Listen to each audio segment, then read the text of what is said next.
So... Oh, fuck.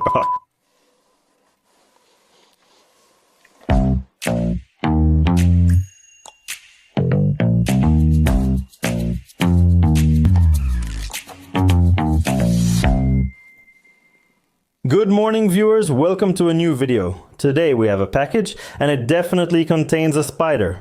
The package is from Maciej, who sent me the spider in exchange for me preparing the spider later, so I think it's a fair deal. What kind of spiders are these? What's going on? And why is the package so heavy? About 3 kilos by my estimate. I still don't know what's inside, just that it's supposedly a stone from a mine. We'll see. But that's not all, because look, I also have a second package that I'd like to show you as a curiosity and to share my point of view, you know? So let's see what we've got here. Like I said, we'll deal with this package later. First, check out what I ordered. This package arrived from a florist shop. What do I have here? That's right. Now, opponents of artificial plants in terrariums, please close your eyes, because these are some drastic scenes.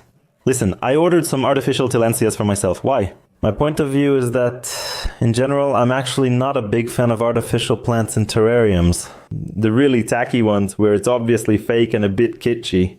But tillandsias are the only flowers, the ones you see here, that are made well enough that you can easily put them in a terrarium. You can put them in, and they really look like live plants. Maybe they don't look exactly like live plants. I mean, they're not as perfectly fuzzy or as refined as Mother Nature makes them, but they're still pretty cool. Honestly, tillandsias are the only plants I can use in a terrarium with artificial plants. So let me know what you think. I know Andrzej will soon start criticizing from the sidelines. How could I, with artificial plants, be making a revolution? In my view, they're really cool, well made, and I'll get more soon. So we'll be arranging it here. This is just as a fun fact, just to show you a different point of view. I also have 2 fake tillandsias in the terrarium and can show you. This terrarium contains the first artificial tillandsia, as you already know. This is the terrarium with an adult female Acanthoscuria ganiculata, the white knee tarantula, and she is present here. It's a bit hidden because this tarantula has practically flipped the terrarium. But as you can see, honestly, it doesn't look bad, and it's not a disaster. But the second tillandsia is here, and it's totally buried. It's kind of reddish. In the back sits an adult female. At least I think she's an adult Pemphobetius antinus sp big black. That's about how it looks. It's buried, but still partly visible. So I think these are the kind of plants that you can easily put in a terrarium, and it won't look tacky. I totally forgot to clean up that leg after the male. Hey, okay, I'll clean it up later. I also have artificial plants here, for example. This is the Zephibopus murainus terrarium. It's not terrible, but you can already see that these are... You can tell these are artificial, right? Kind of tacky. But I'm not changing it because, well, the terrarium is already basically arranged by her, so I won't be changing it anymore. As you can see, these artificial plants can easily be a substitute for leaf plants, but they just have to be made well, right? So that there won't be any disaster. Okay, the second package. This package is, listen, from Maciej. From Maciej, who wrote to me that he has an adult male, Psalmopoeus erminia. And since I have an adult female, who is big and quite well fed, he sent me a package. And I opened this package. It has already been opened because I had to check if the spider was alive. Just a few hours ago. The spider is alive without any problem, and it survived because the package arrived pretty quickly. We'll take him out soon and examine him under the macro lens, because male Psalmopoeus erminia look like little tanks. Also, I didn't expect it, you know? When I picked up the package and felt its weight, I was surprised since I thought it only contained a spider. But as I see, it's like such a nice non-woven fabric, that's what I would call it. Oh my, I don't remember. These are like long coconut fibers, right?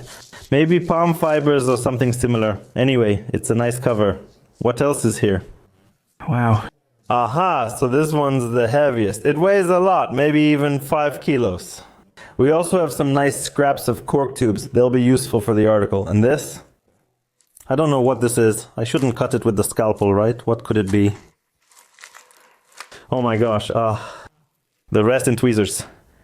Oh dear, oh dear, oh dear. Yeah, because I have so few tweezers. No, really, thank you very much. Especially this one is nice. See this one? It has a flat tip, making it a very nice tweezer. We also have these clever ones that are kind of self-clamping. Okay, I actually didn't have those. And one curved, one straight. Great. This will definitely come in handy, especially those self-clamping ones and the flat ones. there's still this left, right? Let's set it aside for now. Apparently it's a stone from a mine. I have no idea what kind, but it's pretty heavy. I need to ask what kind of stone this is. Thanks. Thanks. Wow, that's pretty you. Hey, that's beautiful. Hey, listen. It's really pretty. This could be useful, but you can see the elegant layered structure, right? Yeah. Elegant. I don't know what I'll use it for. We'll use it for something, but it's so big and so heavy. Well, we'll see, right? But as an exhibit itself, it's really cool. Very nice. Thank you very much. All right, let's move on to the spider. I made him a very makeshift terrarium here. By the way, from this piece of cork tube, which I also got.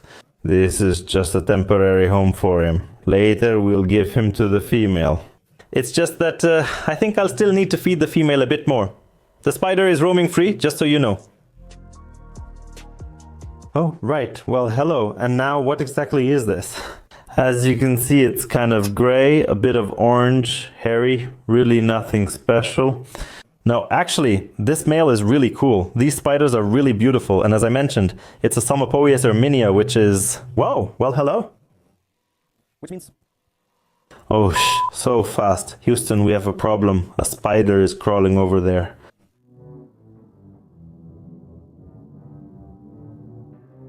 So will it come out for us or not?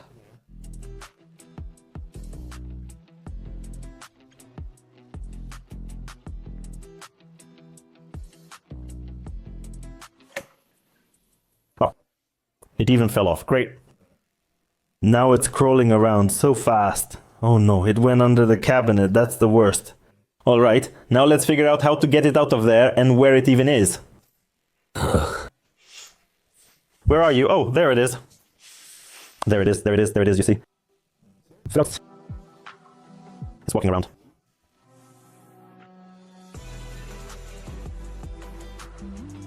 How did he squeeze in under there? I don't like playing with spiders. A fleeing spider looks like this. All right, don't move. And now let's take the little box.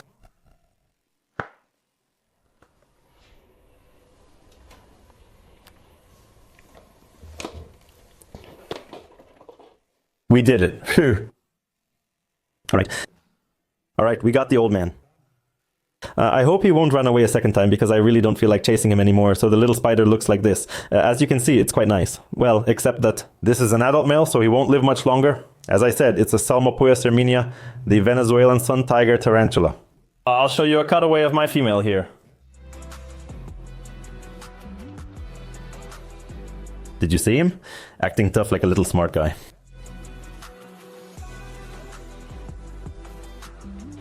He's just moving his Chelishroi here.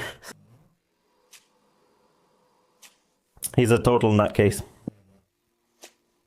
He clearly doesn't like it here, what's going on here. He's just a nervous wreck. He's clearly angry, so we're moving him quickly to the container. Maybe we'll get some macro shots. Let's see. The lid is ready. We do a quick hop push it with the tweezers. All right, let's go, let's go, let's go, let's go, let's go. No, you're not going out, buddy. Oh, that's perfect. There you go. Operation successful. The spider is already in the container. It would help to make holes in this container. That's how it looks. So with adult males, as you can see, it's fun because they just run around. And now we'll try to show him a bit in macro. Maybe he won't come out. He's just like that. As you see, he's a very fluffy spider, almost like a barrel cleaner. Here are those characteristic ornaments, which the females also have, only on a much, much larger scale, so to speak. And it just looks nice on the females. Anyway, this species shows sexual dimorphism, and it's quite significant. There you can see the bulbs. Oh. Oh no, he wants to come out already. That's bad.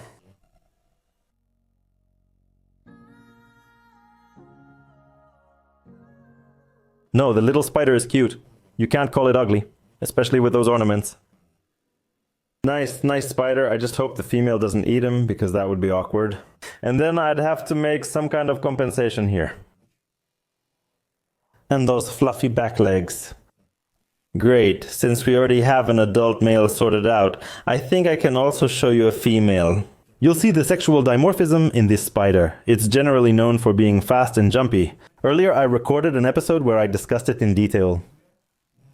I even recommended it as the first spider, and honestly I still feel the same. The spider is definitely fast. However, it's beautiful, and it's also not really aggressive, right? Okay, there are some individuals that will defend their nest, which is after all a natural thing, that they will defend their own. But seriously, it's not some kind of huge little devil, so I still definitely recommend it. He just ran off with it again, so I have to bring him back. Alright, don't get upset. Hey man, I don't want to hurt you or anything, just relax. Seriously, chill out. Don't go out, no. As promised, let's see if an adult female comes out if I lure her with a cockroach. We'll take a fat, juicy adult Turkestan cockroach. Hey there. I still have half a Turkestan cockroach in the tweezers. Hey you. That's still half, but at least I want to eat. In summary, we have a grumpy adult male and a well-fed adult female. And since it takes two to tango, we have this pair, so we can try to let her in, right? We'll see what comes of it. Let's just hope the female doesn't eat the male, keep your fingers crossed. And that's it for this episode. I hope you enjoyed it. Of course, don't forget to subscribe, right? And all those similar things. And I'll see you in the next video. Take care. See you. Bye.